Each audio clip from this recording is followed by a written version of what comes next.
Te rumaki hia ngā māngai Māori o te pakihi o Awanui Hukapak I tauranga Moana ki te ahurea Hapanihi. Me te aha ara te kōrero mena kei Hapani koe whāia ngā tikanga o Hapani.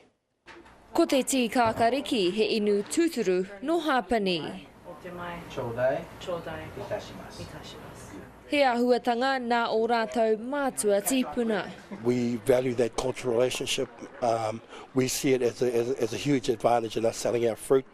It's an advantage that we can leverage off, and it certainly helps us with the discussions that we have with our business partners as well. Engari koinei ke tētahi tikanga e wai ana ki te rōpū Māori nei. Feel like you're going to the marae, Jeff? Oh, I do. I feel as though I'm at home.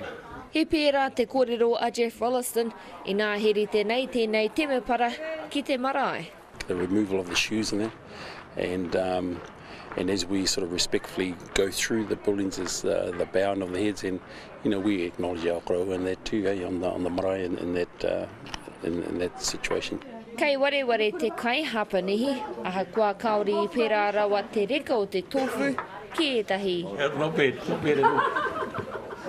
Bit of a mission with the old sticks though. The puku is full, but the arero's a little bit sad, so I don't know if tofu's going to be my thing back in Marapi. When you're in Rome, you do eat and do what the Romans do, and I don't think I'll be eating much of it back in New Zealand. That's what I thought meet and greet was all about, eating meat, but apparently it's not all about the meat. O te rā he nui tonu ngā hua o tēnei haerenga, ahurea mai, pakihi mai.